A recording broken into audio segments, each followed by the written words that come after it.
오늘 말씀의 내용은 예수님이 왜 성육신할 수밖에 없었는지에 대한 설명이에요.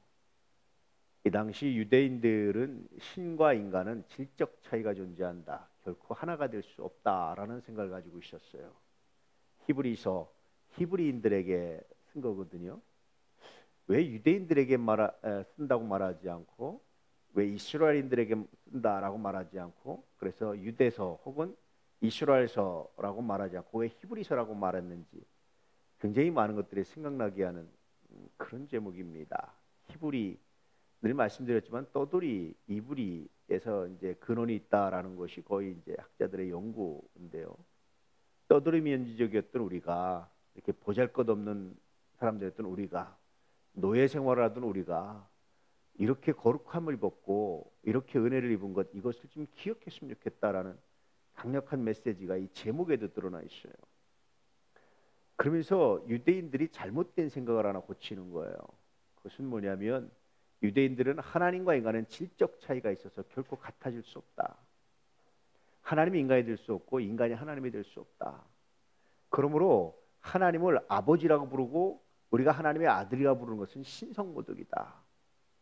이런 생각을 가지고 있었어요. 하나님과 인간의 질적 차이는 맞지요. 그런데 뭘 놓쳤습니까? 하나님이 전능하시다는 사실을 잃어버린 거죠. 전능하시다라는 것은 능치 못할 일이 없다라는 거예요. 그래서 이런 히브리인들의 오해를, 유대인들의 오해를 아주 논리적으로 바로잡고 있는 말씀이 오늘 말씀입니다.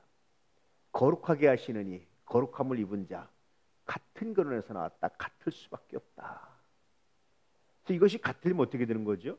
하나님이 인간이 되셔서 거룩하게 하신 하나님이 거룩함을 입은 이런 모습이 우리에게 나타날 수밖에 없었다. 그래서 우리를 형제라 부르고, 인간들을 이렇게 하나님께서 인간이 되셔서 형제라 부르는 사람들이 천사보다 못할 수 있느냐, 이런 이야기입니다.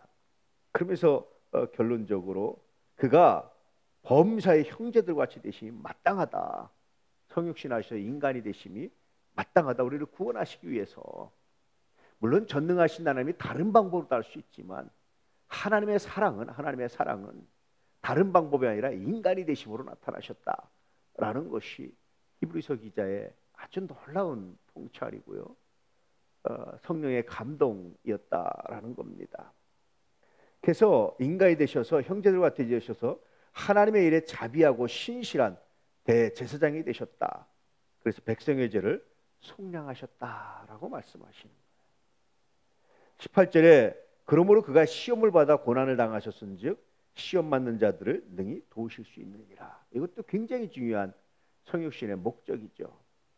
그가 시험 받아 고난 당했기 때문에 비로소 우리가 시험 당할 때 우리의 심정을 알고 그가 우리를 구원할 수 있습니다. 물론 하나님은 그렇지 않고도 할 수 있습니다. 그런데 이게 하나님의 사랑입니다. 그런 뜻입니다. 하나님의 사랑은 이렇게 나타났고 하나님의 사랑은 이렇게 위대하게 우리에게 표현되었습니다 라는 것을 말씀하고 있는 것이 바로 오늘 말씀이고 오늘 내용입니다. 다시 한번 오늘 말씀을 통해서 하나님의 사랑이 무엇인지를 묵상해 볼 수 있기를 축복합니다. 그러면 우리는 어떻게 하나님의 사랑을 닮아야 되는지도 묵상해 볼 수 있기를 축복합니다. 하지 않아도 되는 일인데, 다른 방법으로도 할 수 있는데 내가 섬기는 일로 한다면 이건 하나님 닮아가는 겁니다. 외면해도 되는데 내가 하나님의 마음, 하나님의 사랑으로 외면하지 않는다면 이게 하나님을 닮아가는 겁니다. 하나님께 영광이 되는 것이고 우리 하나님을 드러내는 것이고 정말 놀라운 역사와 열매를 간직하는 겁니다. 이런 것들을 묵상해 보면 우리의 신앙이, 우리의 삶이, 우리가 성서를 읽고 안다라는 것이 어떤 가치를 지니는지를 말씀해 주고 있는 거예요. 마땅히 사랑할 바를 사랑하는 것은 그건 사랑이 아니다 라고 성서에 기록하고 있습니다. 마땅히 내가 사랑해야 될 사람을 사랑하는 것, 그것 가지고 사랑이라고 하지 말아라. 하나님은 사랑하지 않아야 될 것들을 사랑하고 의인이 아니라 죄인들을 사랑하셔서 독생자를 내놓으시고 십자가를 지시고 대속의 피를 흘리시고 구원하셨다. 이런 말씀을 계속 전하고 있는 거예요. 늘 말씀드렸지만 이것을 알면 은혜가 뭔지, 은혜 정신이 뭔지, 우리가 어떻게 하나님께 드리는 것이 온전한지, 어떻게 우리의 삶을 하나님께 드릴 수 있는지 늘 묵상하고 생각하고, 이 다함이 없는 은혜가 우리 가운데 어떤 의미가 있는지를 생각할 수밖에 없지요. 여러 가지로 생각이 되다가도 이 은혜만 생각하면, 이 은혜 정신만 떠오르면 정신이 번쩍 들죠. 이 은혜 정신에서 어긋나는 것은 이건 하나님을 슬프게 하는 것이겠다, 이런 생각이 들 때가 정말 많아요. 무엇으로 이 은혜를 갚을 수 있을까, 이런 묵상을 할 때가 정말 많습니다.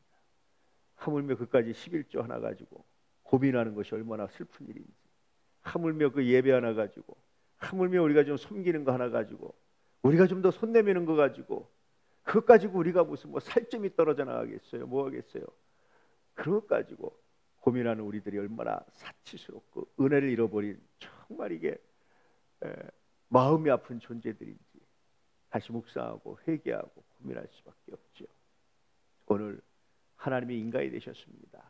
왜냐하면 우리를 돕기 위해서, 우리를 구원하시기 위해서, 죽음의 권세를 갖고 있는 마귀에게서 우리를 해방시키시기 위해서, 하나님의 거룩한 자녀로 우리를 세우시기 위해서, 그래서 이 땅 가운데 하나님의 자녀로 당당하게 거룩하게 감사하며 살아가게 하시기 위해서, 죽음의 공포가 아니라, 세상의 공포가 아니라 믿음으로 살아가게 하기 위해서 하나님이 우리에게 놀라운 선물을 주셨습니다. 바로 독생자 예수 그리스도입니다.